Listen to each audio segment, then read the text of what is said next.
ជំរាបសួរបាទសូមស្វាគមន៍មកកាន់វីដេអូរបស់ខ្ញុំបាទថ្ងៃនេះនាំបងប្អូនអរគ្នាមកមើលកូនគោដែលងើបមិនរួចក្រោកមិនរួចបាទកូនគោនេះព្រឹកឡើងងាយដើរស៊ីធម្មតានៅជាមួយមេធម្មតាដល់ល្ងាចឡើងក្រោកអត់រួចបាទនេះល្ងាចបន្តិចហើយម៉ោងជិតយប់ហើយបាទសម្រាប់តែម្ចាស់សត្វទៅដេញគោចូលផ្ទះសម្រាប់តែវាដើររួចក្រោកអត់រួចនេះជាបញ្ហាមួយដែរសម្រាប់យើងអ្នកចិញ្ចឹមសត្វសម្រាប់តែនៅសុកក្រុមមកក្រោយមកពីបំពេញកិច្ចការងារវិញសម្រាប់តែសត្វមានបញ្ហាដូច្នេះយើងមានការព្រួយបារម្ភក្នុងនាមជាម្ចាស់សត្វបាទអញ្ចឹងយើងត្រូវតែដោះស្រាយឲ្យទាន់ពេលវេលាបើមិនជាយើងមានថ្នាំសកូវនៅខ្លួនឯងនៅផ្ទះយើងចេះចាក់យើងបូមថ្នាំមកចាក់តែម្ដងក៏ប៉ុន្តែបើករណីយើងអត់មានថ្នាំមានអីទេយើងប្រញាប់តែអញ្ជើញឬក៏ហៅពេទ្យសត្វដើម្បីឲ្យមកព្យាបាលជូនភ្នាក់ងារសុខភាពសត្វភូមិអីហ្នឹងបាទនេះបើមិនជាយើងអត់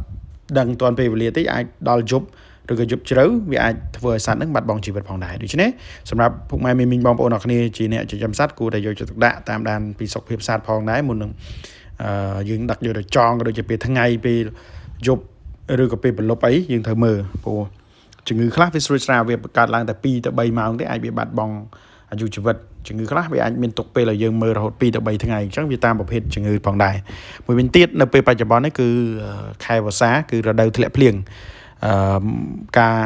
ប្រែប្រួលអាកាសធាតុគឺមេរោគវាងាយនឹងដុះលូតលាស់ឡើងជាពិសេសគឺជំងឺសាទឹកជំងឺបោកខ្យល់ដូចជាជំងឺអុតក្តាមឬក៏ជំងឺផ្សេងទៀតដូចជាជំងឺដំពកផងដែរអញ្ចឹងសម្រាប់ពុកម៉ែមីបងប្អូនអរគ្នាគួរតែយកចិត្តទុកដាក់ត្រូវតែអាចមានវ៉ាក់សាំងយើងត្រូវចាក់វ៉ាក់សាំងឬថ្នាំមួយចំនួនដើម្បីយើងទុកបាទហើយនេះគឺជាថ្នាំដែលខ្ញុំផ្ញើទៅខាងកោះដាច់សម្រាប់ពុកម៉ែមីបងប្អូនអរគ្នានៅតាមបណ្ដាខេត្តនៅឆ្ងាយហើយចង់បានថ្នាំដែលមានប្រសិទ្ធភាពឬក៏ចង់សាកសួរប្រឹក្សាយោបល់អីបងប្អូនអរគ្នាអាចតំណមកខ្ញុំផ្ញើជូនបាទមានទាំងថ្នាំគ្រាប់ថ្នាំចាក់ថ្នាំម្សៅអីមានគ្រប់ប្រភេទទាំងអស់ឬក៏អត់ត្រូវការថ្នាំនេះគ្រាន់តែចង់ប្រឹក្សាយោបល់ពីបច្ចេកទេសនៃការចិញ្ចឹមគោចិញ្ចឹមជ្រូកអីក៏អាចប្រឹក្សាយោបល់បានដែរខ្ញុំអាចផ្ដល់យោបល់បានជាបទពិសោធន៍កន្លងមកបាទហើយបើបងប្អូនអរគ្នានៅតាមបណ្ដាខេត្តតាំងចង់ជាវថ្នាំលោកគ្រូយកទៅប្រើប្រាស់ហើយចង់សួរនាំបន្ថែមពេលទៅទិញទៅមិនចេះប្រើប្រាស់អីហ្នឹងអាចសួរបានយើងតាមរយៈលេខទូរស័ព្ទ Telegram ដែលខ្ញុំដាក់នៅលើវីដេអូអាចសួរនាំអំពីបច្ចេកទេសអំពី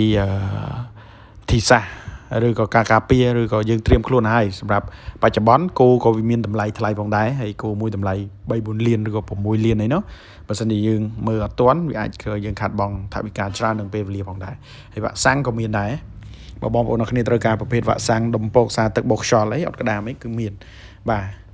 ហើយផ្ញើតាមខេត្តក្រុងទាំងអស់នៅក្នុងប្រទេសជាណាចក្រកម្ពុជារបស់យើងដែលបងប្អូនអរគ្នាត្រូវការមានគ្រប់ប្រភេទជាទាំងថ្នាំរាកថ្នាំផ្ដាសាយថ្នាំរឹងដៃរឹងជើងឈុតថ្នាំបោកខ្យល់អត់ក្តាមសាទឹកអត់ដំពកអីហ្នឹងគឺយើងមានទាំងអស់ហើយអាចសួរនាំសិនដើម្បីមុននឹងយើងកំងក៏បានដែរបាទសូមអរគុណសូមគោរពលា